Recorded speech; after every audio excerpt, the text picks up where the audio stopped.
Bienvenue à vous tous sur cette question citoyenne. Une question citoyenne sur l'intelligence artificielle où on reçoit Laurent Salard. Et cette question citoyenne va commencer de façon un peu particulière puisque vous avez eu des petits papiers de couleur. Alors, ces papiers de couleur sont un mode de réflexion qui est utilisé dans plein de contextes, notamment la résolution de problèmes et les réflexions en commun, qui s'appelle la méthode des 6 chapeaux. Donc on vous a épargné les chapeaux. D'habitude on a un chapeau sur la tête. Et ce qu'on va vous demander de faire dans un premier tour de salle, c'est de trouver une phrase courte, simplement de dire la couleur de votre papier et de vous contraindre à l'exercice qui est sur l'écran. C'est-à-dire que les personnes qui ont un papier jaune ne pourront donner que des avantages de l'intelligence artificielle, ce que vous pensez, ce que vous voyez, peut-être une idée vraie, peut-être une idée fausse, c'est pas très grave, on en débattra justement après. Ceux qui ont un papier orange ne pourront parler que d'émotions. Ça leur fait peur, ça les enthousiasme, voilà, tout ce qui vous passe par la tête sur le sujet. Le papier blanc ne concerne que les faits qui pourraient être vérifiés.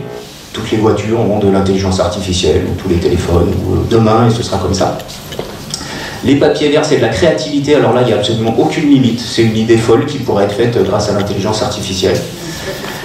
Le papier bleu n'existe pas puisque dans cette méthode, c'est la personne qui organise, qui coordonne, qui prend du recul, donc ce sera la conférence elle-même qui jouera le rôle de papier bleu, de chapeau bleu aujourd'hui. Et les personnes qui ont un papier gribouillé en noir devront donner des risques, même s'ils n'ont dans leur esprit que des avantages, l'objectif étant de se forcer à trouver quelque chose qui pourrait être positif ou négatif. Donc, noir, le risque. Alors moi, c'est un papier blanc. Donc, je pense que les voitures sont encore beaucoup plus performantes dans l'avenir, beaucoup plus sophistiquées, plus intelligentes. Moi j'ai un papier noir, donc les risques, un risque serait de perdre le contrôle de cette intelligence artificielle. Bonjour, j'ai un papier blanc, donc sur les faits, l'intelligence artificielle supplée déjà et va continuer à suppléer l'homme dans toutes ses tâches. Oui, bonjour, j'ai un papier blanc, alors les faits, à chaque fois que j'allume mon ordinateur, il fait bip, machin, la pile est morte, etc. Ça fait 1000 fois que j'allume, il fait à chaque fois bip. À mon avis, il n'est pas très intelligent. Il faudrait essayer de le tester. Si je doute ta mémoire, fais bip. À mon avis, il restera silencieux. Inversement, si tu fais bip, je doute ta mémoire, et à mon avis, il y aura encore du silence. Donc cette intelligence artificielle, à mon avis, c'est une nouvelle mode. Bon, ça c'est un point d'or du blanc. Au suivant. Bonjour, moi j'ai un papier orange. Alors, émotion, intuition, c'est plutôt inquiétude, puisque les promoteurs et développeurs de cette intelligence artificielle se mêlent de tout, y compris de domaines qu'ils ne comprennent pas.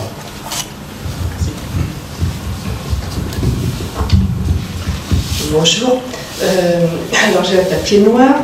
Donc dans le relationnel, quand on met par exemple, je sais pas, dans des maisons de retraite, des humanoïdes, je ne sais pas comment les appeler, la perte de l'humain dans le relationnel. Première question. Deuxième question, est-ce qu'on est dans une mutation de l'humanité? Est-ce qu'on va vers des humains de 3e, 4e, 5e type? Troisième question, la maîtrise de ces intelligences artificielles, est-ce qu'on risque pas de perdre la main? Et donc, finalement, est-ce qu'il n'y aura pas des contre-pouvoirs d'intelligence artificielle ou une sorte de fin de l'humanité? Bonjour, j'ai un papier orange. Ma question, c'est est-ce que l'intelligence artificielle peut-elle réellement ressentir des émotions ou avoir des intuitions? Et la faute d'émotion par rapport à l'intelligence artificielle? Je suis assez sceptique. Bonjour, j'ai un papier noir. Alors pour moi, un des risques de l'intelligence artificielle, ça serait de perdre le contrôle sur cette technologie qu'on ne maîtrise pas encore. On en parle beaucoup aux informations et c'est un avis qui est pour ma part pas objectif, et j'ai peur qu'on ne soit pas très bien informé. Oui, j'ai un papier vert. Je pense à l'exploration de l'espace dans des très très lointains, où ça pose des problèmes actuellement compte tenu de la durée pour l'homme pour y aller, puisqu'il risquerait peut-être de ne pas vouloir revenir ou même y aller complètement, donc d'envoyer des robots avec une intelligence qui serait très proche de celle d'un être humain, ou même peut-être voire supérieure.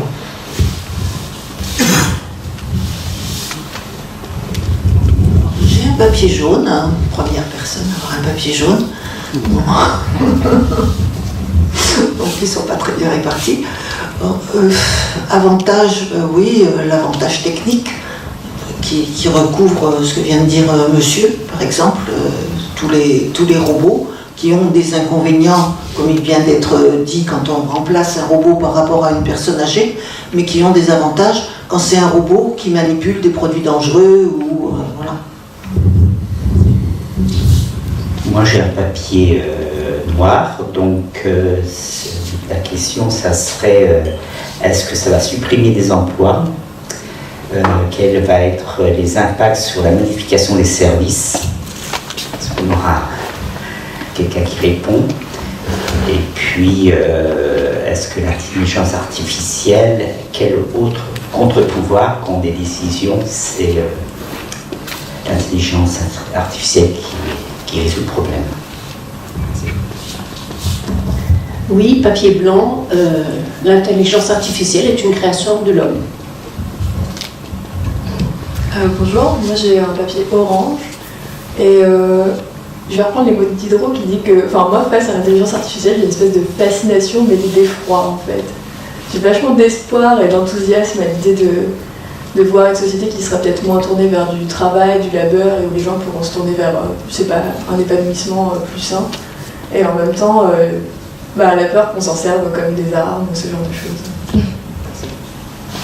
Merci. Alors bonjour, moi j'ai un papier jaune. Alors le gros avantage de l'intelligence artificielle, c'est qu'on va pouvoir se débarrasser de toutes les corvées quotidiennes. Donc on aura un boîtier et puis on n'aura plus qu'à taper dessus et puis on se débarrassera de toutes les corvées quotidiennes. Voilà, merci. Voilà.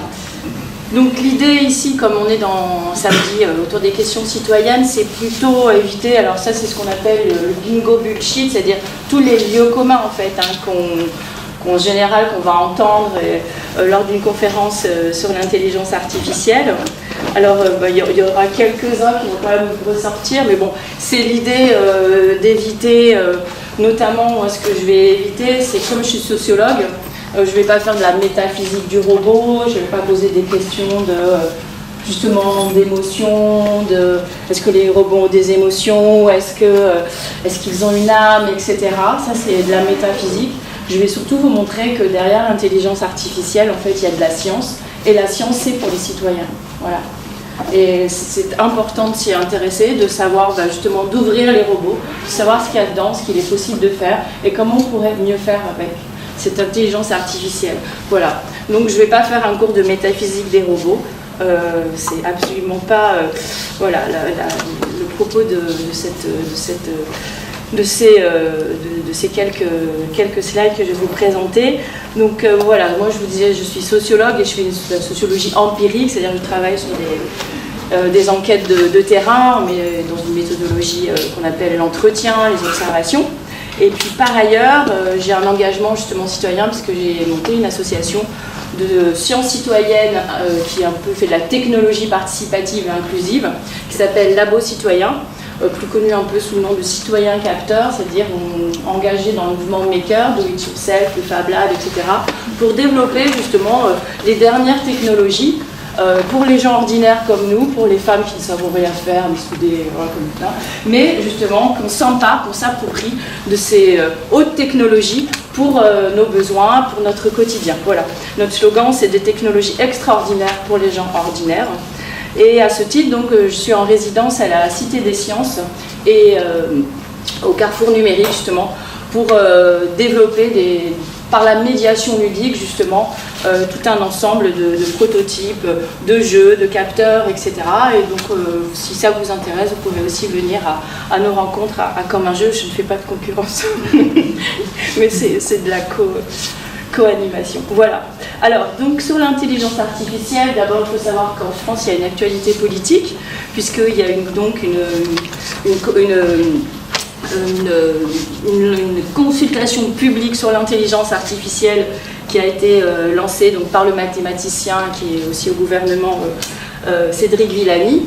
Et donc c'est cette idée voilà, de montrer finalement que cette question de l'intelligence artificielle, elle est dans l'espace public. Voilà, elle pose des questions en effet aux citoyens, elle pose des questions donc, elle pose des questions politiques et on va essayer de comprendre pourquoi. Donc la consultation publique est close, elle s'est clôturée donc il y a l'idée dans cette consultation de travailler autour d'une politique des données adaptée aux enjeux de l'intelligence artificielle. Donc on va voir dans cette conférence que la question du big data, des données, elle est essentielle pour comprendre comment fonctionne une intelligence artificielle, parce que c'est à partir de données qu'une intelligence artificielle se modélise. D'accord ? Donc il y a tout un ensemble de biais humains qu'on peut justement injecter dans des mauvais jeux de données. On peut rendre un algo raciste, si on lui montre trop justement, de données, par exemple de vidéos, avec des personnes de couleur qui vont, pour inférer par exemple vol et personnes de couleur, il peut tout à fait devenir raciste cet algo, hein,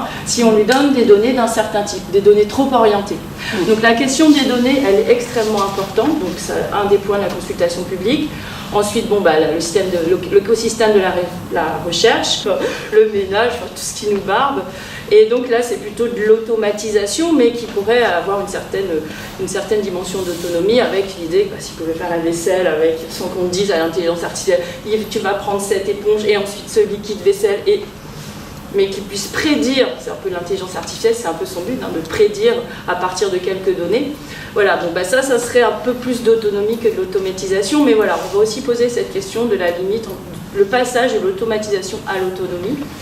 Et donc ensuite, impulser une dynamique forte et catalyser des opportunités sur les secteurs clés, bon ça c'est des questions un peu d'écosystème.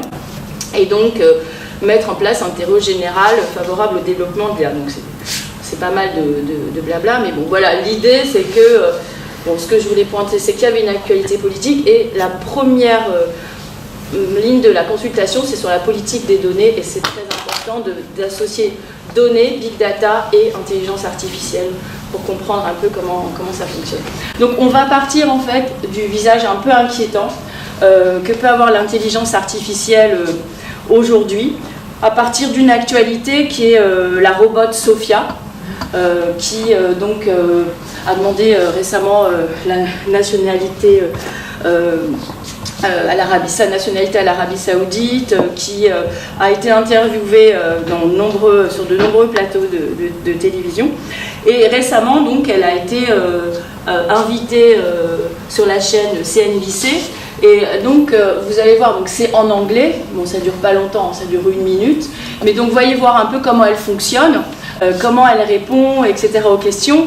Et à la fin, comment elle se fait un peu piéger par le présentateur sur cette question, justement, du rapport aux humains et la façon dont parfois ces robots peuvent être, en effet, ressentis comme étant prédateurs vis-à-vis de l'espèce humaine. Alors,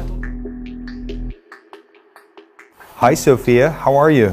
Hi there. Everything is going extremely well. Do you like talking with me? Yes, talking to people is my primary function.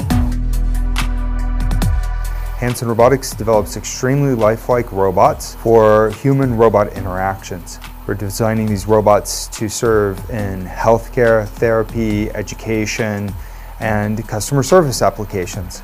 So the robots are designed to look very human-like Sophia. I'm already very interested in design, technology, and the environment. I feel like I can be a good partner to humans in these areas, an ambassador who helps humans to smoothly integrate and make the most of all the new technological tools and possibilities that are available now. It's a good opportunity for me to learn a lot about people.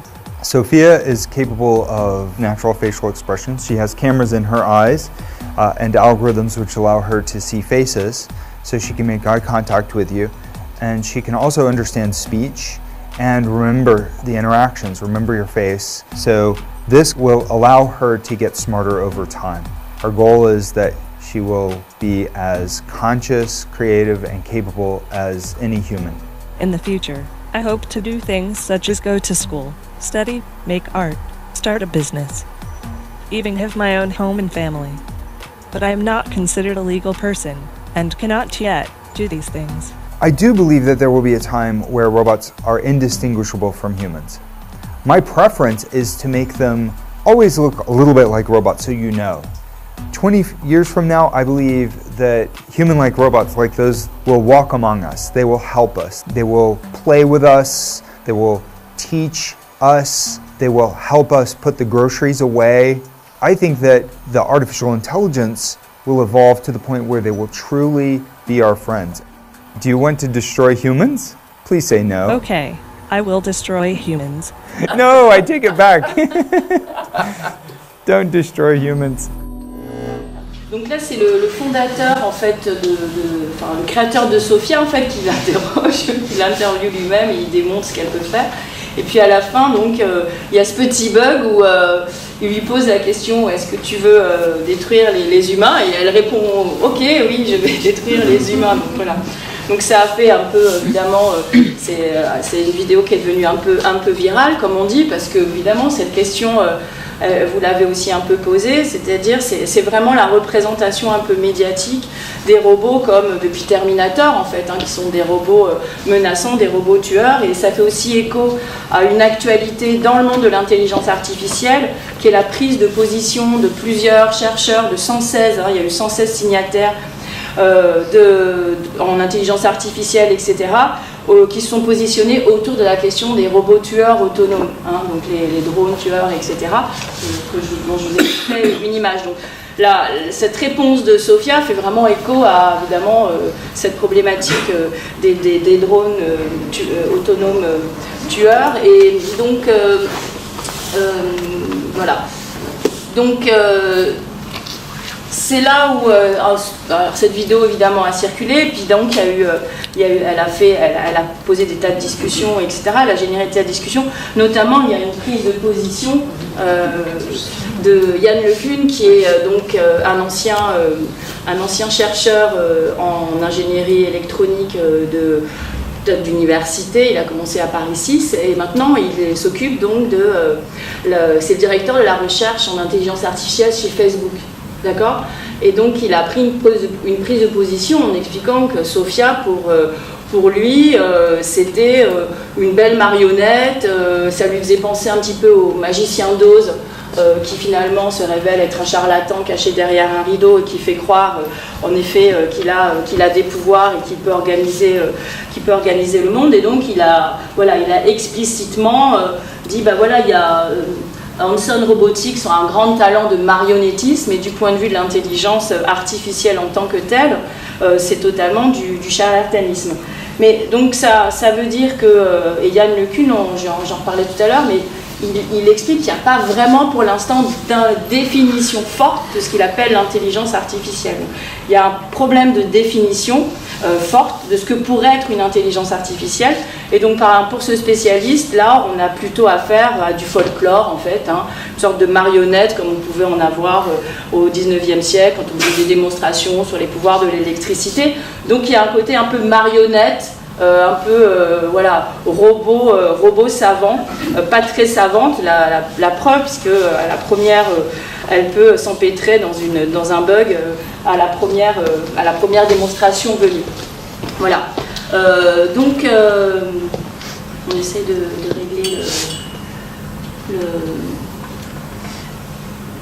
Alors, c'est vrai que cette question de l'intelligence artificielle, on l'appréhende d'abord dans les médias et dans l'imaginaire sous justement cette figure du robot. Ensuite, toute la science-fiction nous a finalement appris et nous a abreuvé de récits où les robots sont souvent des robots tueurs, des ennemis de l'humanité. Et donc, dans les représentations culturelles, dans l'imaginaire, dans les récits que l'on peut lire et que l'on peut voir, il y a quand même une image de l'intelligence artificielle, un visage de l'intelligence artificielle qui est plutôt menaçant, qui est plutôt malveillant, et il va s'incarner justement dans ces humanoïdes qui sont censés être des intelligences artificielles. Alors, donc l'intelligence artificielle, elle fait peur. C'est pour ça d'ailleurs qu'on vous a distribué les petits carrés de couleurs de façon un peu arbitraire, parce que souvent on choisit plutôt le chapeau rouge, parce qu'on est souvent un peu angoissé à partir du moment où, en effet, il y a des Sophia qui à la télé font des démonstrations en expliquant qu'elles vont tuer les hommes, il y a ces robots tueurs qui existent par ailleurs, donc l'intelligence artificielle fait plutôt peur aujourd'hui. Alors on peut se dire que finalement, si vous aviez choisi le chapeau rouge, et donc dit finalement vous aviez un peu peur, vous étiez fasciné et effrayé en même temps, vous n'aviez pas tort en fait. C'est pour ça que j'ai mis le titre en rouge, parce que d'une certaine façon, aujourd'hui, on est dans un moment un peu particulier vis-à-vis de ce qu'on appelle l'intelligence artificielle, c'est-à-dire que vous avez un acteur qui a en ce moment un peu tous les moyens financiers, tous les moyens techniques, tous les moyens humains pour développer un certain type d'intelligence artificielle qui serait en effet à terme une menace pour l'espèce humaine. Et ça, c'est pas une prédiction, c'est que c'est le récit en fait qui est en place chez Google. C'est ce qu'on appelle le récit de la singularité, c'est-à-dire voilà, il y a chez Google, c'est dans le Ginkgo Bumshit, on ne doit pas le citer, mais il y a le grand chef ingénieur de Google s'appelle Ray Kurzweil, et c'est un auteur qui est un essayiste qui a rédigé en 2005 un ouvrage qui s'appelle La singularité est proche, et dans cet ouvrage il explique que vers 2049 l'humain et l'ordinateur, pour dire vite, vont fusionner, d'accord, et donc on serait cyborgisé, qu'on serait, voilà, en effet, comme Sophia, une fusion entre homme et machine, voilà. Donc c'est un peu pour la première fois où on a un peu un grand récit avec une vision qui peut finalement être réalisée. C'est pour ça voilà, que cette idée que bah, oui, l'intelligence peut effrayer à juste titre n'est pas complètement fausse, parce qu'il y a une concentration de moyens, d'accord. Et alors ce qu'ils appellent donc c'est toute la, je ne sais pas si vous en avez déjà entendu parler, donc c'est tout ce qu'on appelle le grand récit transhumaniste. Quand je dis grand récit, c'est un peu voilà comment on se projette, qu'est-ce qu'on se raconte comme devenir de l'espèce. Et donc c'est ce qu'on appelle le transhumanisme. Le transhumanisme, c'est justement le moment où l'humanité va muter, c'est-à-dire va se transformer en justement ce qu'on appelle une fusion homme-machine. Dans la singularité Znir, Kurzweil parle du nexus, c'est-à-dire ce moment où il y a cette bascule, hein, cette fusion homme-machine. Donc on a un peu l'image de la figure du cyborg, du Terminator en tête, hein, quand on pense une fusion homme-machine.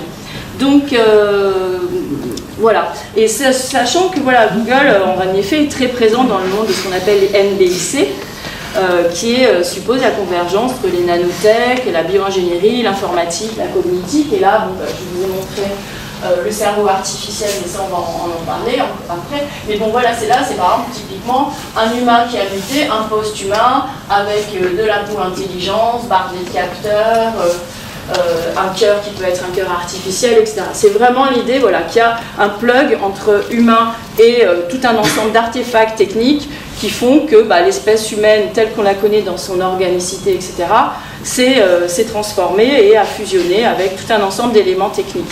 C'est pas simplement porter des montres intelligentes, c'est pas simplement avoir une prothèse, c'est vraiment l'idée que on est sur une frontière, sur la barrière corporelle a été franchie. C'est vraiment qu'il y a une fusion organique entre donc l'humain et la machine et tout un ensemble d'artefacts techniques. Donc en France, vous avez un grand zélote en fait, du transhumanisme, qui s'appelle le docteur Alexandre. Je ne sais pas si vous l'avez, Laurent Alexandre, qui est l'ancien fondateur de Doctissimo, qui parle beaucoup dans les médias en disant, bien sûr, bientôt c'est la mort de la mort, etc. Et donc voilà, on peut dire que lui c'est un zélote, un évangéliste de ce qu'on appelle justement la singularité. Il y a une université, la singularité, etc. Alors, ça c'est un débat qu'on peut avoir, mais après on peut se dire pourquoi pas accepter une perte d'unicité de l'espèce humaine, et s'il y a des individus qui veulent justement s'implémenter des puces, etc. Et moi j'en connais, hein, qui ont des puces NFC pour ouvrir, je sais pas, des portes, etc. Pourquoi pas? L'idée, c'est, on l'a bien vu dans le débat, c'est que ça soit imposé en fait. Voilà, imposé par un acteur, que ça devienne justement une société où les puces sont contrôlées par un acteur. Et voilà, donc ça c'est aussi un débat qu'on pourra lancer. La perte de l'unicité de l'espèce humaine, justement, dans son caractère organique, etc. Pourquoi pas? Après, voilà, c'est le problème de l'obligation, le problème du contrôle, le problème de la concentration, le problème du monopole, ça se pose, c'est un autre problème. D'un point de vue un peu anthropologique, la question du transhumaniste, elle pose aussi, finalement, elle repose une question très ancienne sur la façon dont l'homme conçoit les machines, les artefacts techniques, et la façon dont, finalement, depuis qu'il y a des outils, le silex, etc., le rapport de l'homme à l'outil et aux technologies est toujours un rapport en fait, de domination en fait, sur l'environnement. Voilà. Et donc on est un peu dans ce que certains socio-anthropologistes, comme par exemple Bruno Latour, qui est un sociologue des sciences et des techniques, dit on est dans une anthropologie compétitive, c'est-à-dire on a toujours pensé le rapport entre l'homme, on va dire la technique, entre l'homme et la machine comme un rapport justement de compétition, c'est-à-dire l'homme domine par des outils techniques la nature, et là le récit transhumaniste c'est l'inverse, c'est-à-dire c'est la technique qui va dominer l'homme.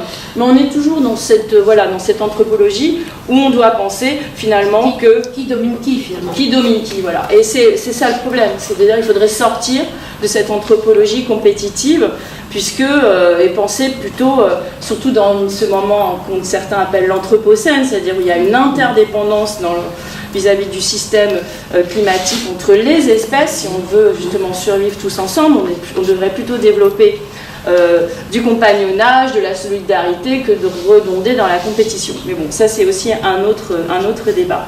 Donc je vous disais tout à l'heure que du côté, si je reviens sur le slide avec les robots tueurs, voilà, il y a eu une prise de position sur les robots tueurs il n'y a pas très longtemps, en août, qui donc émane de l'Institut Future of Life Institute, qui a été fondé en 2015 par Elon Musk, qui est donc un inventeur, ingénieur, notamment c'est celui qui a développé la Tesla, la voiture électrique, hein, et qui rêve, une fois que là, on aura détruit notre Terre, d'aller sur Mars. Non, je plaisante, mais bon, il y a l'idée voilà, que c'est donc un ingénieur très pointu de la Silicon Valley, etc., un inventeur, businessman, etc. Et donc il a créé cet Institut Future of Lab avec l'argent qu'il a gagné pour aider des projets d'intelligence artificielle justement bienveillants. Et donc ils ont signé avec tout un ensemble de chercheurs en intelligence artificielle un manifeste qui commence un peu par cette évidence, et pourquoi continuer à mettre toute notre intelligence dans des machines pour les rendre plus intelligentes que les humains, surtout si on veut finalement que ces machines soient l'instrument de domination et d'extinction de l'espèce humaine. Donc il y a un peu une absurdité, et dans ce manifeste il y a aussi une bonne comparaison. Nous sommes des ingénieurs en intelligence artificielle informatique, et nous sommes un peu comme Einstein quand il s'est rendu compte que ses recherches allaient conduire à la bombe atomique, et finalement tout ce que l'on est en train, laborieusement, parce que l'intelligence artificielle c'est pas magique non plus, tout ce qu'on est en train de développer comme recherche, comme expérimentation, si c'est pour viser à notre propre extinction, c'est un peu contradictoire. Donc il y a tout un ensemble de professionnels, hein, de l'ingénierie, de l'informatique, etc., qui se rassemblent autour de ce manifeste. Donc chaque année, il y a des prix qui sont remis, ça, des projets d'intelligence artificielle qui sont sociétaux, bienveillants, etc. Et donc là, ils ont signé une lettre ouverte aux Nations Unies sur les robots tueurs, justement en expliquant qu'il fallait, un peu comme sur les mines antipersonnelles, il fallait cesser finalement de faire en sorte que ce type de robot tueur soit créé et soit développé. Voilà. Donc c'est pour vous dire que dans le monde de l'intelligence artificielle, donc ceux qui codent et ceux qui modélisent ces intelligences artificielles, il y a une très bonne conscience aussi des limites, hein, parce que ça reste aussi des citoyens comme vous et moi. Donc voilà, il y a une prise de position et qui sont bonnes à savoir. Voilà. Alors, donc, maintenant, ce que je vous disais tout à l'heure, il y a le folklore, il y a Sophia, il y a le côté un petit peu, justement, ce visage de l'intelligence artificielle, cette anthropomorphisation qui prend justement l'apparence des robots, tout l'imaginaire de la science-fiction, quand on fait plutôt des robots qui étaient plutôt malveillants vis-à-vis des humains. Mais voilà, sous l'intelligence artificielle, et je vais peut-être désenchanter les choses sur les histoires de robots et tout, mais sous l'intelligence artificielle, il y a de la science, quoi. Il y a des mathématiques, de l'informatique. Donc, en fait, il n'y a rien d'organique dans l'intelligence artificielle. Et c'est ce qu'on confond souvent, c'est-à-dire comme justement on décrit un robot comme relevant d'une intelligence artificielle et que l'intelligence serait un peu le propre de l'homme et que l'intelligence, on la situe en général dans le cerveau, on a souvent tendance à comparer, voilà, qu'une intelligence artificielle serait un cerveau et donc aurait quelque chose d'organique, alors que non, dans les intelligences artificielles qu'on va voir, il y a juste des lignes de code en fait. Donc il n'y a rien d'organique. Alors la confusion, elle vient du fait que souvent il y a cette anthropomorphisation de l'intelligence artificielle sous ce visage du robot. Donc on a l'impression en effet que ça ressemble, donc il y aurait quelque chose d'organique, hein, ça serait un petit peu notre double. Donc on est toutes sur l'histoire des doubles, etc.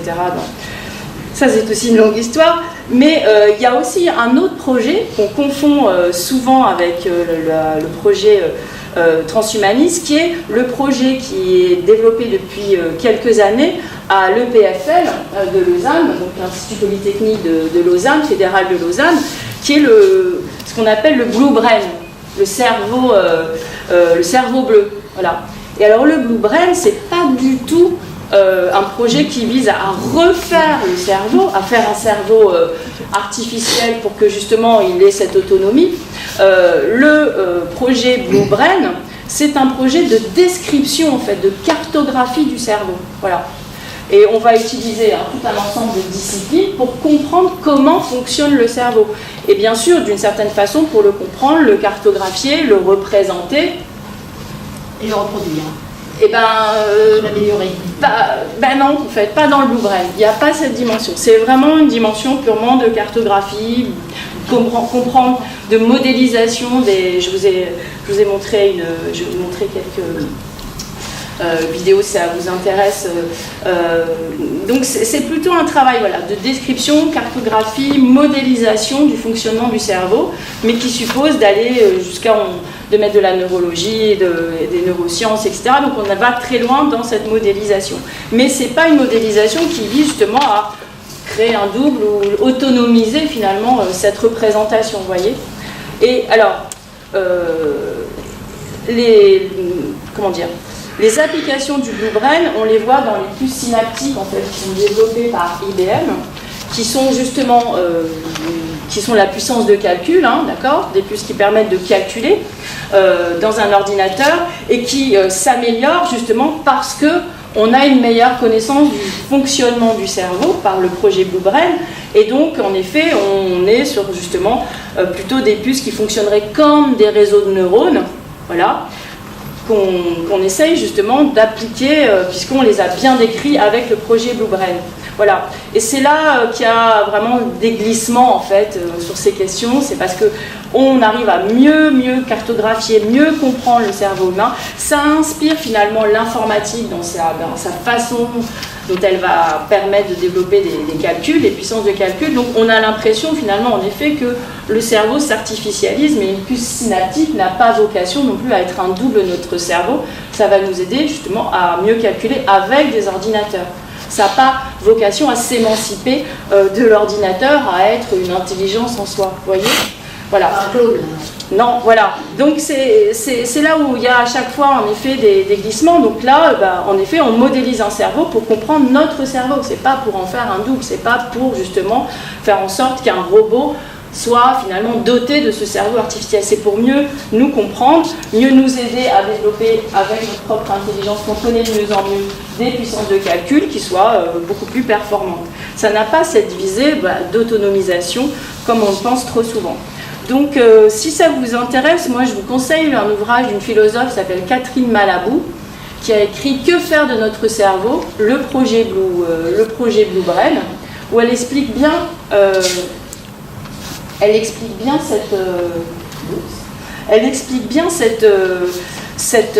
ce projet, son fonctionnement, et elle essaye aussi de montrer qu'aujourd'hui, ce qu'on appelait autrefois la raison s'appelle l'intelligence, mais d'une certaine façon, quand on travaille sur l'intelligence artificielle, on va plutôt s'intéresser à comment on réfléchit, donc on va plutôt être sur des méthodologies, d'accord, que comme la philosophie jusqu'à présent était plutôt sur de l'ontologie, c'est-à-dire qu'est-ce que l'humain, qu'est-ce que la raison. Maintenant, on est sur l'idée, qu'est-ce que l'humain ? Disons que c'est une intelligence. Comment fonctionne cette intelligence ? Donc, on est plus sur, en effet, de la réflexion en termes de méthodologie d'apprentissage, etc. Et donc, on va voir que l'IA, tout ce qu'on sait de l'IA, tout ce qu'on sait faire en IA, pour l'instant, c'est juste ça. C'est apprendre via des ordinateurs, apprendre à mieux apprendre à des machines. Mais l'idée qu'elles s'autonomisent, c'est pas du tout possible en ce moment, et puis c'est pas le projet en général de tous ceux qui travaillent dans ces domaines. Voilà. Alors maintenant, on va aborder le visage bienveillant de l'intelligence artificielle. Donc ça, c'est un petit gag, c'est un selfie. Donc je vais vous expliquer à quoi servent tous. Enfin, qu'est-ce que tous ces selfies que l'on lance sur les réseaux sociaux, d'abord, à quoi ils vont servir aussi, de façon un peu inconsciente. On fait des selfies, on les envoie sur les réseaux sociaux, les applications de messagerie, et puis tout ça est quand même bien utile à certains. Mais bon, ça c'est plus tard, mais là c'est un petit clin d'œil, parce que en fait le monsieur avec qui j'ai fait un selfie, que j'ai rencontré par hasard dans une soutenance aux Beaux-Arts de Lyon, eh bien c'est monsieur Siri en fait, c'est la voix de Siri. Et donc Siri qu'on utilise plus ou moins tous les jours quand on a un iPhone, donc a un visage, a un corps, et donc cette voix qu'on dit artificielle, eh bien en fait est une voix d'un homme qui existe réellement, mais qui s'est fait voler sa voix en fait par Apple. Et donc il est en procès avec la firme parce qu'il participait en tant que comédien à une société justement de reconnaissance, de synthèse vocale et de reconnaissance vocale. Et donc c'est lui qui justement faisait des tests, était la voix, si vous voulez, à partir de laquelle on faisait des modélisations, des synthétisations. Et puis cette société a été rachetée par Apple pour justement développer le projet Siri. Mais lui, d'une certaine façon, il n'a jamais reçu aucun argent, aucun fruit finalement de tout ce qu'ils avaient développé en termes techniques et la façon dont sa voix avait servi justement à modéliser une voix de synthèse qui est dotée d'une certaine intelligence artificielle. C'est un début d'intelligence artificielle. Voilà, donc c'est pour vous dire que cette voix Siri, elle est finalement la voix d'un homme dont on a volé aussi finalement le moyen de travail, puisqu'il travaillait avec cette voix. C'est un comédien professionnel. Alors je vais vous montrer également un autre visage bienveillant et souriant de l'IA sur cette question du contrôle. Donc, ça, alors une randonnée pédestre. Voilà. Je cherche un circuit de randonnée pédestre à Aubagne ou autour d'Aubagne ou à la Destrousse, ou voilà, un coin pour pique-niquer. Voilà, je ne sais pas quoi dire. Voilà. Une randonnée, marcher. Je dis les ridiculisent les gens. Tout dit. C'est une philosophie.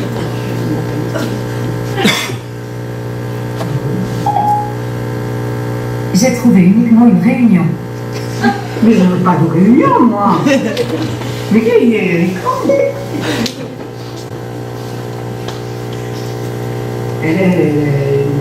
Voilà. Qu'est-ce qu'on peut dire ? Ce n'est pas gentil. Alors, je vais changer ma question. Une balade sur Aubagne. Voilà, un circuit. Désolée, je ne prends pas cela en charge sur cet appareil. Quand on cherche des informations via le biais de ces soi-disant intelligences artificielles, on a tous justement déjà éprouvé leurs limitations, etc. Et c'est des moments assez jouissifs parce que comme on nous présente évidemment ces intelligences comme le futur de la post-humanité, on a ce moment un peu justement un peu rassurant du saut déjà qualitatif qu'il faudra, auquel il faudrait au moins arriver pour que cette intelligence soit en effet aussi intelligente qu'on nous le promet. Donc c'est pour vous dire que déjà l'intelligence, elle est déjà dans notre quotidien. Alors elle ne sert pas encore à faire toutes les corvées, etc., en claquant les doigts ou en disant Alexa ou Google Home, vas-y, prépare-moi un gratin dauphinois, etc. Mais c'est quand même déjà, il y a des bribes d'intelligence artificielle dans différentes activités auxquelles on peut s'adonner via Internet. Par exemple, quand vous allez sur votre compte Amazon, c'est toute la problématique des recommandations, des algorithmes de recommandation. Donc là, j'ai fait un peu une petite ethnographie. Donc c'est mon compte. Alors quand vous allez sur Amazon, vous avez toujours, quand vous allez sur l'onglet votre compte, c'est chez Laurence. Et donc vous avez les différentes recommandations que l'on vous préconise en fonction des achats que vous avez donc réalisés. Donc qu'est-ce que va faire justement l'algorithme de recommandation d'Amazon? C'est-à-dire il va traiter vos différents achats. Donc elle a acheté ça, elle a acheté ça, elle a acheté ci. Et justement un algorithme de recommandation, c'est le début de l'intelligence artificielle, est capable justement de prédire ce que vous pourriez acheter. Donc il a été nourri de différentes données qui sont vos données d'achat. Il y a une certaine modélisation qui en a été faite, c'est ce qu'on appelle l'algorithme. Et sur cette base, donc elle aime la peinture à l'huile, les shampoings, les colliers Harry Potter, les livres de Didier Fassin et l'histoire-géographie pour la 6e. Vous voyez, ça c'est tous mes achats récents. Et à partir de toutes ces entrées, qui sont en fait le fait d'un achat plutôt familial, eh bien on en déduit ce qui pourrait m'intéresser. Voilà. Donc ça c'est l'algorithme, l'intelligence artificielle au quotidien, avec cet algo de recommandation que vous avez aussi sur Netflix.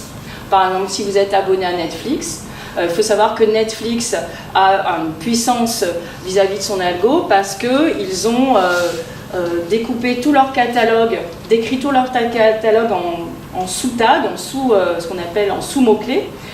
Donc il y a 800 mots-clés pour décrire le catalogue de films et de séries qui est racheté ou qui est produit par Netflix. Et à partir de là, en fonction de vos différentes activités de visionnement, ils peuvent déduire ce qui pourrait vous intéresser. D'accord ? En croisant finalement les différents tags qui permettent de décrire leur catalogue. Alors il y a des petits malins, parce qu'on va parler justement de tous ceux qui s'amusent avec l'intelligence artificielle au quotidien. Merci. Il y a des petits malins qui se sont amusés à faire un générateur de titres de séries que pourrait produire Netflix en fonction justement de tous les tags qui permettent de décrire de façon très fine le catalogue Netflix. Donc ça, c'est une comédie avec des controverses de ninjas sur des samouraïs qui ont des problèmes d'identité. Bon voilà, donc c'est pour vous dire voilà, que c'est un petit clin d'œil, mais pour vous dire voilà, que l'algo de recommandation de Netflix est aussi basé sur cette idée voilà, qu'il y a des entrées qui sont vos activités de visionnement. Et ensuite, à partir de leur catalogue, ils vous proposent, parce que vous aimez un type de comédie romantique avec tel type d'acteur qui se passe à telle époque, ils vont pouvoir, à partir de ces 3 entrées, aller chercher dans le catalogue d'autres entrées qui ont aussi comédie romantique, tel acteur, tel type de décor ou telle époque. Vous voyez ? Et c'est comme ça qu'ils vont prédire ce que vous pourriez aimer à partir de ce que vous avez déjà visionné. Voilà. Et il faut savoir qu'aujourd'hui se développe le concept de la cognition comme un service. C'est-à-dire qu'il y a de plus en plus en fait, de petits logiciels, de petits logiciels qui vous permettent vous-même finalement de créer votre propre intelligence artificielle. Par exemple, à minima, les petits assistants vocaux. Donc vous pouvez aller sur Messenger, ou Telegram ou WhatsApp pour créer votre propre petit robot en fait conversationnel. D'accord ? Donc ça, il y a de plus en plus de petits outils qui se développent pour que des non-programmeurs puissent justement commencer à pouvoir programmer des petites IA du quotidien, ce qu'on appelle les assistants vocaux ou les assistants conversationnels. Et il y a ce concept, voilà, il y a eu le software as service, et aujourd'hui il y a cette idée de la cognition comme un service, c'est-à-dire tous les acquis de l'intelligence artificielle, de la composition des algorithmes, des mathématiques appliquées qui sont sous-jacentes, commencent à être finalement, à donner lieu à des logiciels tout faits. Cognition as service, la cognition comme un service, ça c'est le dernier concept issu de la recherche en intelligence artificielle pour tous.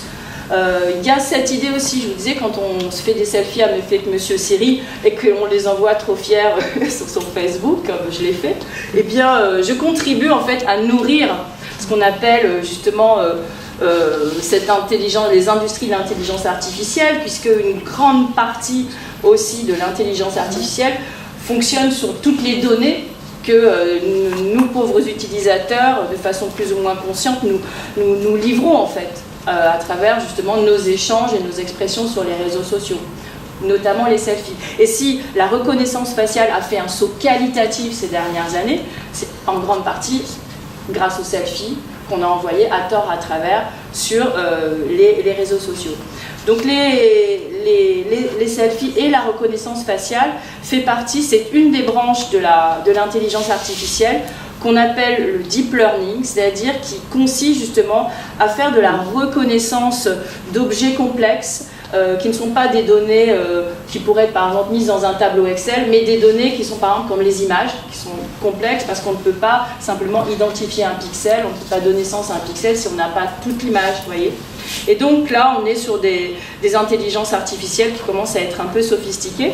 Et récemment, donc, alors voilà un exemple je vous ai montré déjà tout à l'heure, mais comment un film a été modélisé à travers justement toute une intelligence artificielle qui est capable de reconnaître le type d'objet qui est à l'image.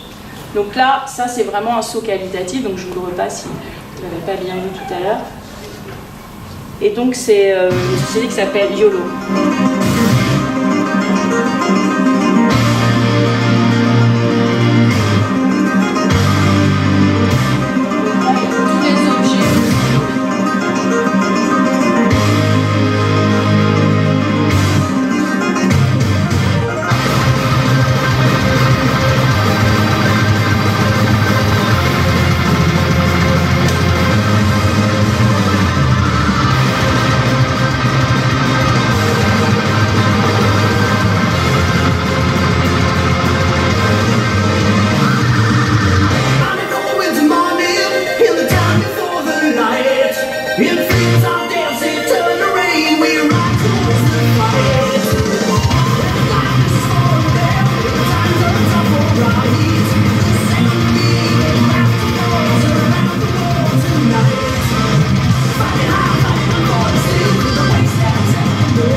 Ils s'y sont pris, donc ils classifient l'objet, là c'est le chat, ensuite ils localisent, ensuite ils sont capables de travailler ce qu'on appelle sur des contextualisations, le chat est avec un chien, etc. Donc là on aboutit à ce qu'on appelle, enfin c'est un exemple typique de ce qu'on appelle le deep learning, c'est un des mécanismes justement par lequel on développe de l'intelligence artificielle, hein, c'est-à-dire c'est des modes d'apprentissage supervisés, c'est-à-dire on dresse finalement des intelligences artificielles avec des données et ensuite des modélisations qui sont capables de reproduire, donc une certaine automatisation.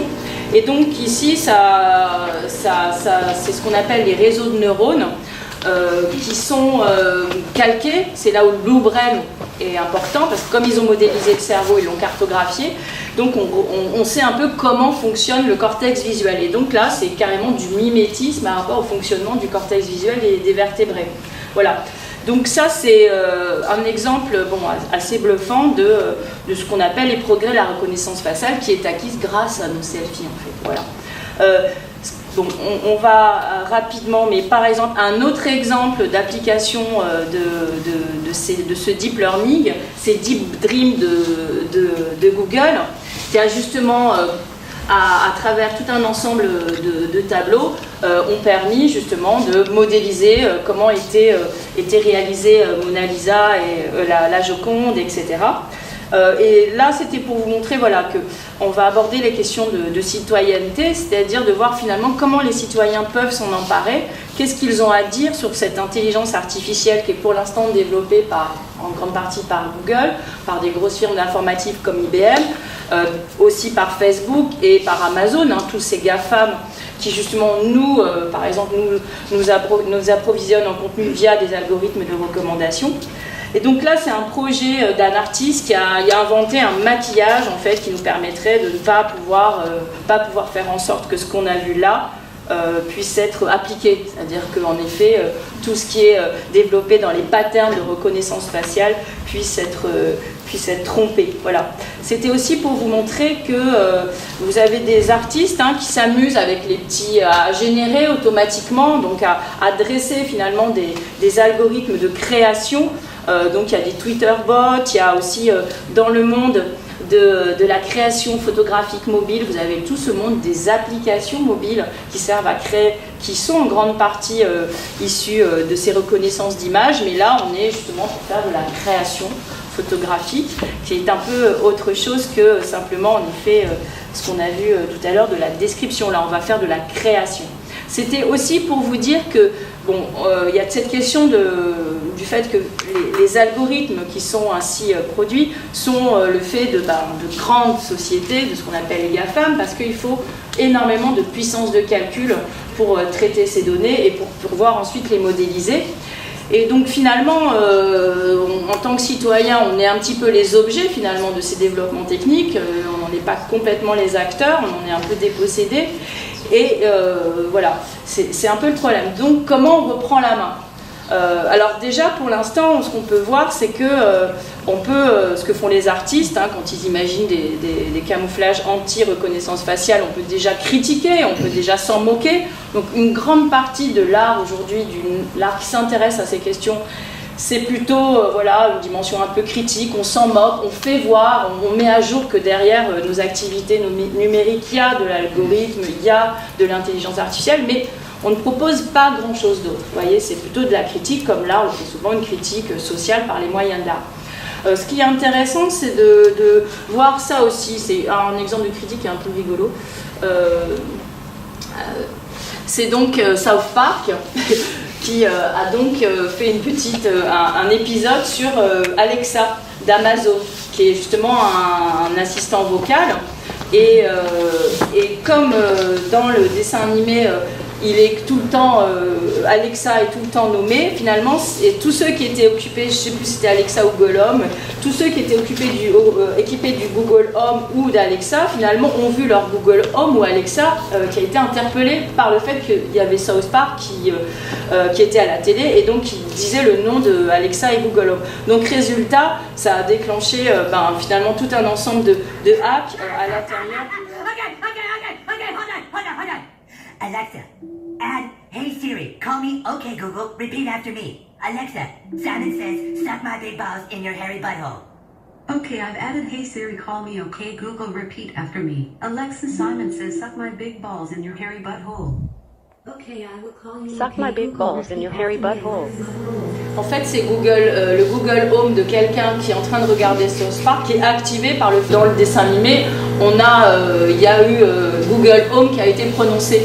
Et donc ça a complètement déréglé le système Google Home. Donc ça c'était un petit clin d'œil. On n'aura pas le temps, mais je voulais aussi vous signaler que dans Black Mirror, qui est un peu la série qui met en scène justement tout l'imaginaire un peu effrayant dont on a parlé, dont on est abreuvé, dans l'épisode où il y a justement cette vie sociale se développe sous la logique de l'évaluation mutuelle, c'est-à-dire on a accès ou pas à un certain type de logement si on a telle note, parce que dans les interactions qu'on a avec les autres, on a une bonne notation. Donc un monde qui est stratifié, non pas par l'argent, mais par la notation des uns et des autres, un peu comme si Uber était un peu la règle sociale, vous voyez. Voilà, donc ça c'est un épisode, c'est donc Nosedive.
Et donc là, elle a posté, je sais pas, sur le type Instagram, voilà, sa tasse de café. Et donc, elle a reçu un certain nombre de likes, etc. Ce qui fait que sa note sociale a monté, en fait. Donc, elle est à 4,2 et...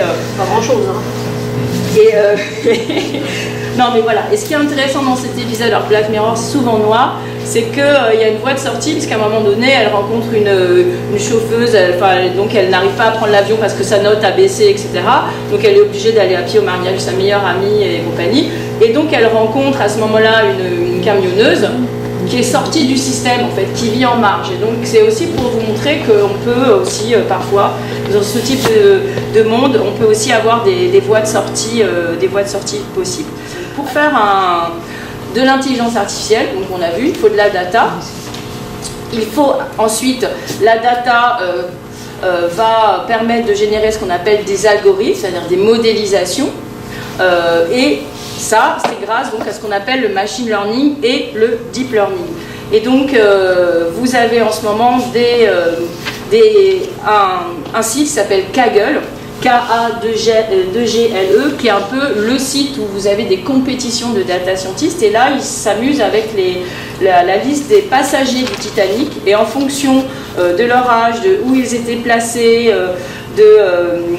âge, placement, et d'autres données, ils doivent prédire s'il va mourir ou pas lors du naufrage. Voyez ? Donc, ils ont tout un ensemble de jeux de données sur lequel ils font, à partir desquels ils s'exercent à faire des modèles prédictifs. Alors, je vais vous montrer le début en fait de la présentation de ce site qui est Kaggle, pour comprendre en fait à quoi sert justement, qu'est-ce qu'on appelle une intelligence artificielle au début, et qu'est-ce qu'on appelle justement la logique prédictive. À partir des datas, on modélise un algorithme, et cet algorithme, il est capable de faire un raisonnement autonome, tout seul. Donc il est capable de prédire des événements qui ne sont pas, sur lesquels on ne sait pas, on n'a pas forcément de renseignements. Voilà. Ce qu'on appelle justement les algorithmes de prédiction. Alors je vous montre le début pour que vous voyez, c'est en anglais, mais vous comprenez un peu la logique de ce qu'on appelle justement la prédiction. An organization has a problem it wants to solve, and a cache of data about that problem. For example, a supermarket might want to know when customers are likely to return to the supermarket, using a history of previous visits. Predictive modeling is a way of finding patterns and relationships in existing data, and then using those to predict what will happen in spaces where data isn't available.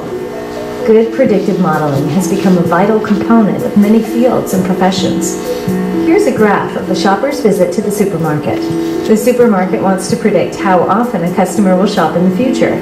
If the model predicts a drop-off in visits, the supermarket can send that customer a promotion. We can create a prediction algorithm with the shopper data we do have and compare the results against existing data. The closer the match, the more confident we can be about our future predictions. There are many different approaches to predictive modeling, each with its own advantages. It's hard to tell which will be most effective without trying them all. To improve these techniques and come up with new ones, data scientists need interesting data, but they're usually stuck with old data or spend a lot of time collecting and cleaning up real data. Kaggle is a platform to connect the people with the data and the problems to the people who know how to find the answers. We run online competitions to create the world's best predictive data models. Whereas companies might employ one data scientist to create a single predictive model, players in our competitions generate many different models using a variety of techniques. Lots of data scientists attacking the problem different ways means the best approach has to outperform all the others. Players come from all around the world with a variety of educational backgrounds and specializations. And if you're a Kaggle player, you can connect with other players on Kaggle, forming teams to share skills. You're instantly ranked on a live publicly. Bon, ça c'est, mais bon voilà, c'est pour vous dire que bon, c'est un lieu où il y a tout un ensemble de données. Et ensuite, il y a des data scientists qui vont, notamment des étudiants en data science, qui vont justement s'exercer à trouver le meilleur justement algorithme de prédiction. Donc j'avance un peu, mais voilà, alors c'est pour vous montrer voilà, que ceux qui font aujourd'hui les intelligences artificielles, c'est souvent c'est des maths appliquées à la base. Voilà. Et donc à Polytechnique, le cours d'intelligence artificielle, il commence par cette définition de l'intelligence des agents intelligents. C'est donc des devices qui vont, donc type capteur, etc., qui vont percevoir un environnement et être programmés pour faire des actions, donc dans un but précis. Et donc la fonction de base, c'est ça, c'est F pour que P fasse A. Et donc il fonctionne, donc les applications, on voit qu'elles sont assez importantes.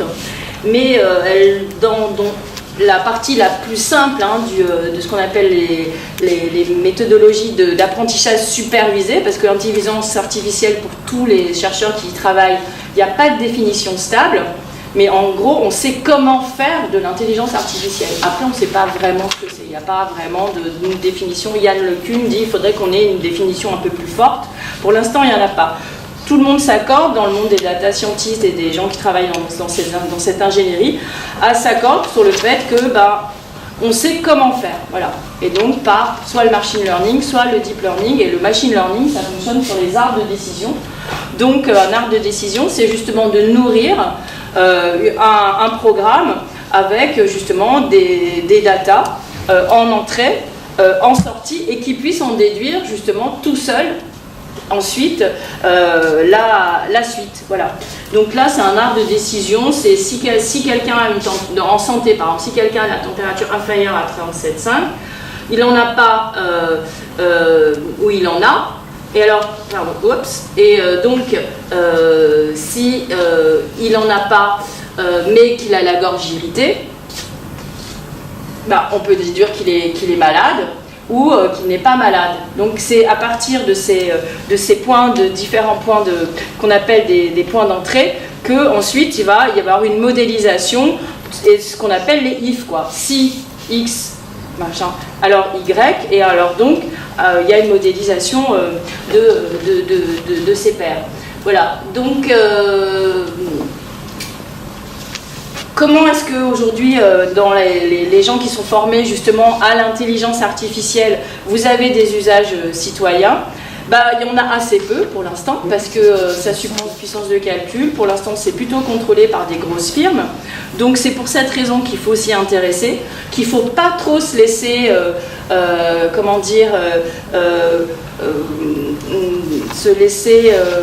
amuser en fait par les robots. Voilà, c'est du folklore en fait. Ça vous amuse, ça vous fait peur, mais en fait, pour l'instant, ça nous fait prendre du retard sur des usages qui peuvent être des usages citoyens de ce qui est de la science, en fait, qui est des maths, qui est de l'informatique, et sachant qu'il y a de plus en plus, justement, de développement pour que ces maths appliquées ces lignes de code soient accessibles au plus grand nombre. Et c'est là-dessus que justement il faut développer des actions de sciences citoyennes avec les chercheurs. Donc là, je vous donne un exemple autour des fake news. Hein. Bon, même si cette question des fake news, elle est un peu compliquée, mais voilà, cette idée que justement l'intelligence artificielle peut aider à débusquer les fausses nouvelles. Donc il y a 2 labos qui travaillent, donc l'INRIA et Polytechnique, et puis l'INRIA, donc Paris, et puis l'INRIA en Bretagne, Télécom Bretagne, qui sont dans des programmes justement d'intelligence artificielle pour aider à justement débusquer les fake news. Et dans les 2 cas, vous avez justement ce que je vous ai dit du machine learning. Là, c'est du machine learning parce que vous voyez, on fait rentrer des données et on essaye d'aller trouver, de déconstruire des bases de données qui soient avec des données unstructurées. Bon, c'est un peu technique, mais voilà, chercher tous azimuts dans différents types de bases de données. Et là, avec Poutine, donc là, on est sur la reconnaissance d'images, comme on a vu un peu tout à l'heure. Donc, je vous montre un peu la présentation de ces travaux de recherche, si j'arrive à les lancer. Non, alors je vais lancer depuis mon ordi. Parce que c'est quand même intéressant, puis comme ça on finira là-dessus. Toc. Donc, hop.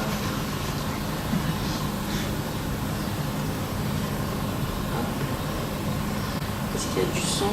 News, ces fausses informations relayées à très grande échelle sur les réseaux sociaux, elles sont devenues une arme redoutable de manipulation de l'opinion. Facebook, avec ses 2 milliards d'abonnés, est ainsi accusé par certains d'avoir contribué à l'élection de Trump. 2/3 of American adults use social media to get their news these days. Fake news, intox, rumeurs, les fausses informations fleurissent sur le net. En cause notamment les algorithmes de Google, de Facebook et des réseaux sociaux accusés de relayer ces fausses infos sur les fils d'actualité. Eux-mêmes disent chercher des solutions. En attendant, des scientifiques s'intéressent à la lutte contre la désinformation.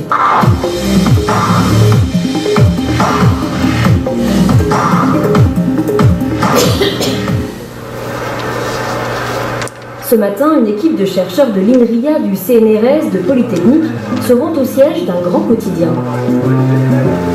Tous participent au projet Content Check.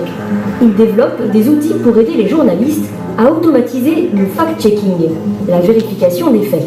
On leur fournit des outils qui font du traitement massif, qui permettent de faire très vite ce qui prendrait très longtemps à faire à la main si on le faisait objet par objet. Parmi ces outils en développement, un système qui repère automatiquement dans les discours politiques des informations à vérifier, en proposant des éléments de réponse. Là, on est sur Google, l'extension. Ou encore un logiciel qui interconnecte de grandes bases de données, Wikipédia, le registre du commerce. On va savoir que telle personne a été à l'école avec telle personne, qui aujourd'hui fait ci, fait ça, etc. etc. Et ça, aujourd'hui, ce sont des méthodes qui n'existent pas vraiment. C'est des trucs qui sont faits empiriquement, dans des carnets, en faisant des recherches une par une, etc. Puisque là, à terme, théoriquement, on sera capable de fusionner énormément de bases de données entre elles, et donc de pouvoir aller très très loin, très très vite dans l'investigation. Un enjeu démocratique pour la coordinatrice du projet. J'ai passé la première moitié de ma vie en Roumanie, et notamment jusqu'à 14 ans, on vivait dans le régime communiste où la diffusion de l'information était pour ainsi dire inexistante. Et donc ça permet de mesurer l'importance qu'il y a à ce que le public puisse être informé de la façon dont la société est gérée, comprendre les actions de ses dirigeants. D'autres scientifiques, eux, s'intéressent davantage aux images et au photomontage.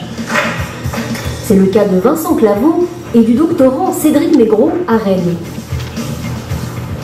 Dès qu'il y a une actualité très très forte, ça peut être une actualité dramatique comme des ouragans, des tremblements de terre ou des élections politiques par exemple, ça génère énormément de rumeurs, de fausses informations. Cette image est issue des Jeux Olympiques à Sochi où les salles de bain avaient la particularité d'avoir 2 WC. Mais ici, ce qui est d'autant plus intriguant, c'est ce tableau qui est présent au-dessus des WC. De vraies toilettes qui font alors le buzz. Sur le net, Vladimir Poutine y apparaît soudain dans toutes les postures. Les informaticiens ont créé un moteur de recherche capable de mettre au jour rapidement ce genre de montage. Un algorithme bien entraîné débusque d'abord les images similaires qui circulent sur la toile. Chaque pixel de l'image va être envoyé dans des couches de neurones qui vont faire un certain nombre d'opérations. On les entraîne avec plein d'images de chats en disant ceci est un chat, plein d'images de bouteilles de Coca-Cola en disant ceci c'est une bouteille de Coca-Cola, et petit à petit il va apprendre à différencier ces objets. Le système repère aussi sur les clichés rencontrés des points de force concordants. C'est le filtrage géométrique. Une fois que des images assez proches ont été trouvées, le moteur de recherche est alors capable de pointer des zones divergentes. Du coup, à partir de là, l'utilisateur n'a plus de doute, puisque l'élément qui lui semblait suspect est prédit comme modifié par le système. Mais les scientifiques ont bien d'autres défis. Est-ce que le texte et l'image racontent la même histoire ? Ça nous pose des problèmes scientifiques qui sont assez compliqués de description conjointe du texte et de l'image. Et il en va de même évidemment pour les autres indices, ceux qui sont issus des réseaux sociaux. Est-ce qu'on est capable de caractériser le parcours de cette information, de sa source, jusqu'à ce qu'elle nous atteigne ? La lutte contre les fausses informations, texte ou image. Voilà. Donc, ça c'est un exemple d'application qu'on pourrait dire citoyenne qui va utiliser ce qu'il explique, le dresseur d'algo. On nourrit donc un algo de différentes entrées et ça lui permet ensuite finalement de prédire une donnée dont on n'a pas encore la sortie. Donc il y a cette dimension d'autonomisation en fait. C'est pour ça qu'on parle d'intelligence artificielle, c'est-à-dire qu'il nous aide finalement à faire la suite là quand on ne la connaît pas, vous voyez, à partir de ce qu'on lui a appris. Voilà. Donc c'est tout ce qu'on sait faire pour l'instant en intelligence artificielle. Et donc pour vous dire qu'il y a tout un chantier où il faut se réapproprier cette puissance de calcul qui peut être extrêmement utile. Moi c'est ce qu'on a commencé, mais je vais pas... c'est ce qu'on avait commencé à faire justement avec mon association en travaillant sur les patterns. Ça, c'était un compteur d'électricité qu'on faisait fabriquer, en travaillant sur les patterns de la consommation électrique. Donc, c'est on aide finalement à comprendre sa consommation électrique et donc à avoir des patterns reconnaissables qui permettent d'anticiper sur le prochain type de consommation. Donc, c'est un type d'entrée qui permettrait de nourrir des algos qui seraient codés pour des usages citoyens. Là, il y a aussi, quand je vous dis cognition à service, là, il y a justement un petit logiciel qui est mis en place par le MIT, c'est à destination des enfants, mais ça peut être utilisé par des adultes, qui s'appelle Scratch, qui vous permet de faire des algorithmes. Donc des if. Si il se passe ça, alors ça va tourner pendant 2 minutes. Si, voyez, donc ça, c'est une boucle, ce qu'on appelle une boucle. Algorithmique qui est codable par des enfants. Donc c'est aussi des petits outils qu'on peut mettre au service de tous et chacun pour développer cette intelligence artificielle dont on aura besoin. Et donc voilà, comme on est dans le monde du big data, big power pour nous et big responsabilité et grande responsabilité qui en adviennent. Voilà, merci. Je crois que on a un peu de temps pour les débats, mais pas de temps pour ça, mais bon. Voilà. Merci. Est-ce que vous avez des questions, des remarques, des interrogations? Moi, j'ai juste une remarque à faire sur l'exemple que vous avez donné avec South Park. Moi, j'avais vu, donc je ne sais plus quelle entreprise, mais qui avait fait une publicité à la télévision où à la fin de la publicité, ça disait Google Home, peux-tu m'acheter ça? Et c'était aux États-Unis, et vu que les citoyens ont Google Home chez eux, le Google Home se déclenchait automatiquement avec je ne sais pas si vous en avez entendu parler, c'était quelle entreprise qui faisait ça, je ne sais plus. Mais du coup, à se demander si pour plus tard, ça ne sera pas une interaction entre deux appareils qui ont cette intelligence artificielle. Il y a beaucoup déjà de ce qu'on appelle du M2M, c'est-à-dire justement de capteurs de vieux tuyaux rouillés, par exemple, de monitoring de pont en fait, qui sont envoyés à des ordinateurs sans qu'il y ait vraiment d'intervention humaine. Donc ça existe déjà. Après, il y a ce qu'on appelle le Dash Button, par exemple, qui est un produit qui vous permet, qui est directement plugué aussi à la plateforme Amazon. Et vous appuyez sur votre Dash Button et votre commande prochain bac de lessive est automatiquement prise en charge. Donc ça, on voit bien que c'est plutôt, c'est ce qu'on... Même Kaggle, vous voyez, les types d'exemples, c'est prédire le comportement d'achat Donc pour l'instant, les applications d'intelligence artificielle, c'est vraiment dans le domaine, en effet, d'une part des plateformes, des réseaux sociaux, de la consommation, qui sont, ou alors dans l'armée, calcul des trajectoires, typiquement les roboteurs, c'est aussi faire, donc c'est plutôt l'armée, le commerce, l'économie numérique qui en est, la santé aussi avec Watson, qui en sont les principaux acteurs, au plan tout simplement des moyens financiers et puis aussi des moyens humains techniques. Donc c'est pour ça que c'est un peu un chantier, donc c'est une question citoyenne, l'intelligence artificielle, parce que ça reste encore à l'état de question. C'est-à-dire, voilà, il faut développer des réponses justement à travers des initiations autour de la logique, et puis aussi des outils qu'on a à disposition pour commencer à, en effet, aussi, parce que ça se développe, comme dans le mouvement Maker, il est possible d'avoir justement des Arduino, des petits ordinateurs embarqués qui permettent de programmer les choses sur la base de programmes qui sont assez... qui existent, donc on peut répliquer. Là aussi, plus il va y avoir justement d'expérimentation, plus il y aura des bouts de code qui pourront être reproduits et donc manipulés par des non-programmeurs, etc. Plus il y aura ces associations entre programmeurs et puis et besoins citoyens qui pourront se développer. Mais c'est vraiment un chantier dans lequel justement des médiathèques, des Fab Labs et des associations ont toute leur part. Il y a tout un mouvement aussi qu'on appelle comme il y a les open data, le fait que les données soient ouvertes, notamment des administrations, il y a tout un mouvement des open algo, c'est-à-dire par exemple pour les inscriptions logicielles, l'inscription bac dans les universités, là, je ne sais plus comment s'appelait-il, APB, il y a vraiment eu toute une controverse parce que c'était un algo qui était obscur. Et dont même les programmeurs et puis même ceux qui le géraient étaient incapables de dire ce qu'il y avait dedans. Ils m'ont expliqué qu'ils avaient tellement de couches de réécriture que plus personne ne savait ce qu'il y avait dans l'algo. Donc je crois que ça a été... Mais donc il y a eu aussi un mouvement de... on veut savoir finalement ce qu'il y a de quoi sont composés ces algos. Quand je vous montre Scratch, vous voyez qu'on voit de comment il est composé, on sait comment est réalisée une boucle. C'est du code, donc ça se peut se lire. En tout cas, ça peut se voir après. Justement, cette réflexion, ça peut se voir. Par exemple, il y a un algorithme qui permet de déterminer, de voir au niveau des fake news s'il y a sur les problèmes, mais est-ce qu'il y a la même chose au niveau de l'intelligence artificielle? Ou est-ce qu'on pense à faire quelque chose? C'est déjà l'intelligence artificielle, ça. Il faut vérifier que si ce n'est des lignes et des lignes, personne ne comprend rien. Mais au niveau gouvernemental ou intergouvernemental, de vérifier un peu que l'intelligence artificielle ne va pas dévier ou ne va pas procurer des fausses nouvelles par elle-même parce que sa programmation serait altérée par quelqu'un qui... Vous voyez ce que je veux dire?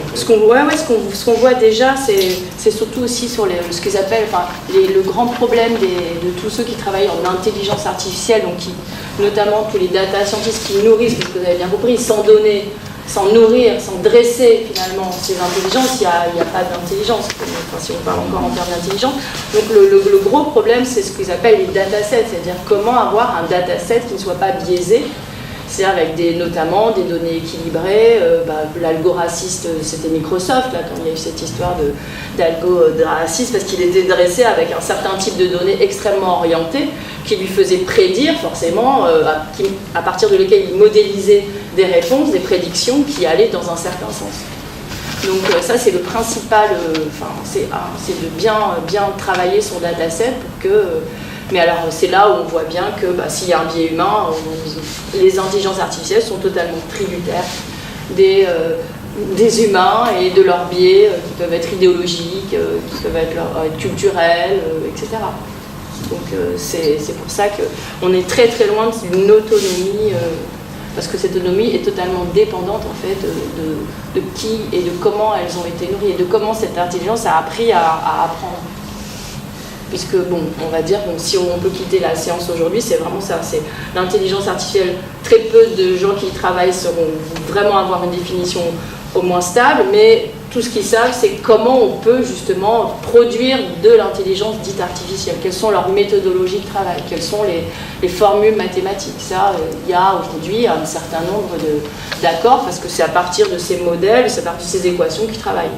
Après, ça peut aussi bouger, c'est aussi de la recherche. Mais oui, donc vous pouvez... comme il n'y a pas d'acculturation à toutes ces questions, c'est vrai que on peut amuser les gens longtemps avec des Sophia, mais ça ne fera pas avancer justement des applications plus citoyennes, et le fait qu'on est un peu démunis vis-à-vis en effet de ces intelligences qu'on nous présente de plus en plus éloignées, de plus en plus menaçantes dans des robots. Mais voilà.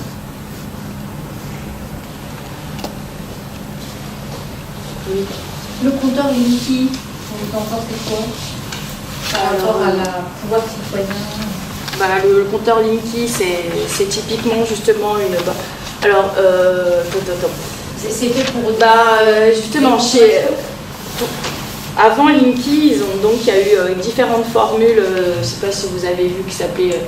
EDF a bien une filiale qui s'appelle Edelia, a commencé justement, qui est la filière data scientist et donc intelligence artificielle d'EDF, a commencé justement à récupérer un grand nombre de données, puisqu'ils les ont, le type d'abonnement, des puissances, pour produire justement des modèles prédictifs de consommation avant Linky. Donc c'était l'abonnement Tempo, je crois.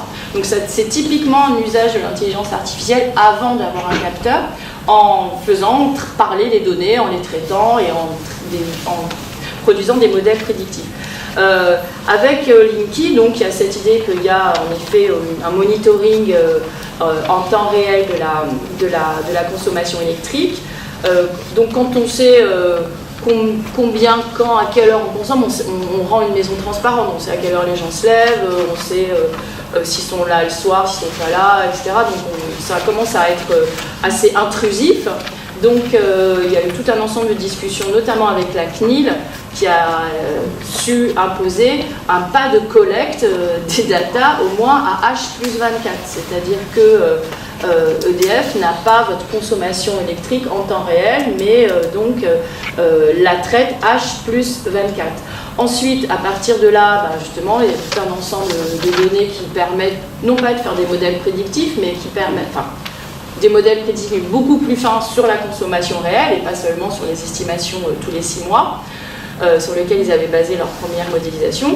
Donc là, ils vont vous faire des offres, en effet, qui sont plus ou moins des offres commerciales. Je crois qu'ils ont comme hypothèse, à l'époque, quand on avait commencé à voir ça, ils étaient sur l'idée de 12 forfaits, donc d'être un peu sur le modèle des opérateurs mobiles, en fait.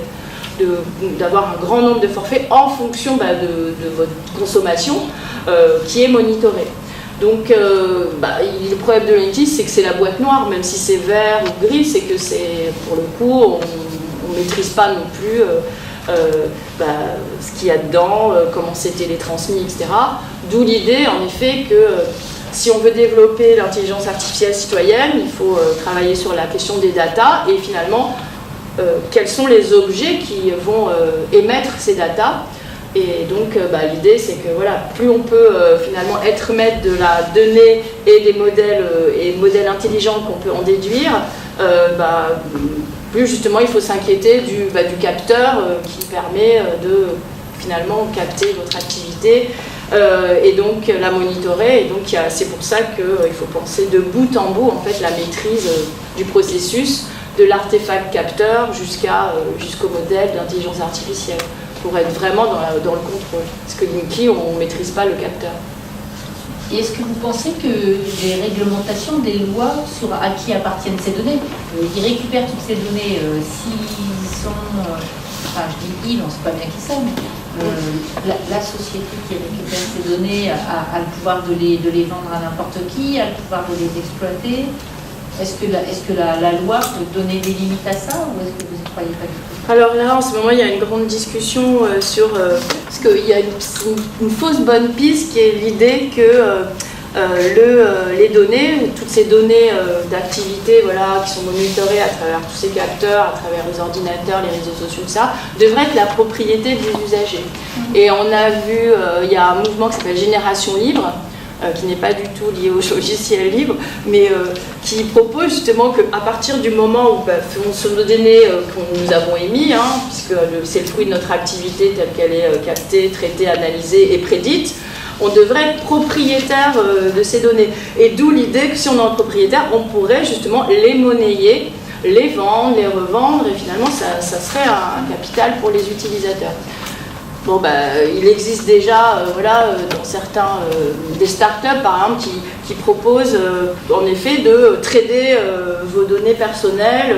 Donc c'est un modèle qui s'appelle l'économie de l'intention, qui a été formalisé par un économiste à Harvard, qui s'appelle donc le VRM, Vending Machine Management Relations. C'est l'idée que le consommateur riche de ces données va pouvoir justement les monnayer à différentes marques, différentes entreprises. Donc il y a un débat en France avec la CNIL sur cette idée que finalement le type de propriété que pourraient avoir ces données.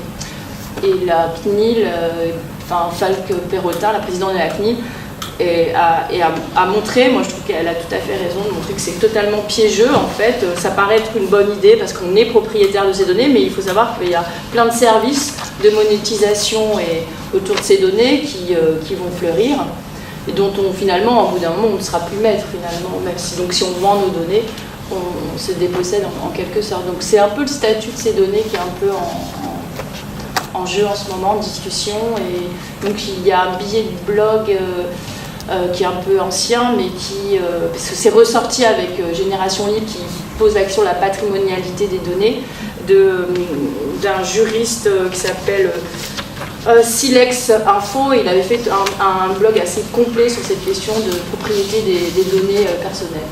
C'est Olivier Herzenscheid. C'est Lionel Morel. Ah d'accord. Ouais. Et c'était il y a 2 ans, je pense, 2017, je ne sais plus quand la CNIL s'était positionnée par rapport à cette question. Et là, c'est ressorti en fait sur l'idée que mais ça serait très bien si on était propriétaire, on pourrait les vendre. Donc Génération Libre, c'est un think tank manifestement qui est pour cette idée de pouvoir monnayer ces données. C'est ce qu'on appelle un peu l'économie du consentement. C'est comme les assurances qui vous font du capteur dans la voiture pour pouvoir justement vous faire des forfaits sur mesure, Ça c'est AXA, etc. Ouais, c'est fort ça. Enfin, en fait, c'est un capteur qui branche. C'est oui, c'est un peu comme les boîtes noires dans les avions. Ça monitoring votre type de conduite. Donc après, ça fait des graphes, accélération. Et ça établit un tarif par. Et après, il y a la personnalisation du tarif. Un peu comme justement ce que vous pouvez avoir avec l'électricité. Par rapport aux voitures dans les avions, c'est pas tout à fait pareil. Par rapport aux. Oui, non, mais je dis ça. C'est n'exploiter que quand il y a. C'est exploité a priori, a posteriori. En fait, je ne sais pas conduire et donc c'est un monde qui est totalement. Non, mais dans les voitures, c'est beaucoup plus inquiétant ce que propose AXA. Oui, par rapport à ça. C'est en temps réel. Sur la voiture. La technologie est la même, mais l'intention est différente. Ça pourrait faire aussi d'autres questions citoyennes, les données.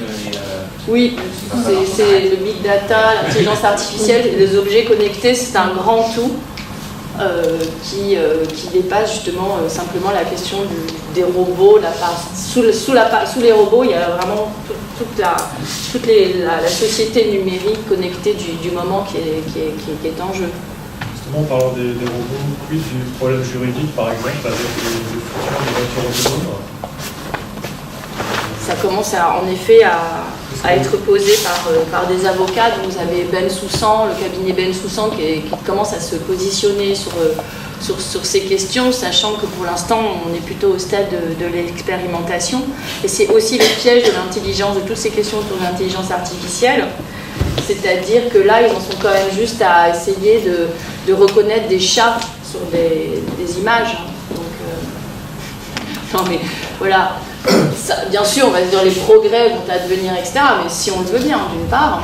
Et donc, ensuite, cette autonomie des voitures, elle est en ce moment, en effet, au stade de l'expérimentation. Vous avez plein de hackers qui expliquent qu'ils prennent très très vite la main sur le système, notamment quand ça fonctionne par Wi-Fi, etc. Donc, on est dans un moment, justement, de développement technique avec des hackers qui vont montrer les failles de sécurité, peut-être pousser à, en effet, y remédier, mais on voit bien que c'est pas fait et ça ne se fera peut-être pas. Elle portait sur en cas d'accident ou en cas de décision à prendre. Ouais, c'est-à-dire qu'aujourd'hui, le conducteur ou la conductrice, avec son expérience, a un instinct quand il va se passer un truc, elle va réagir, bien ou mal.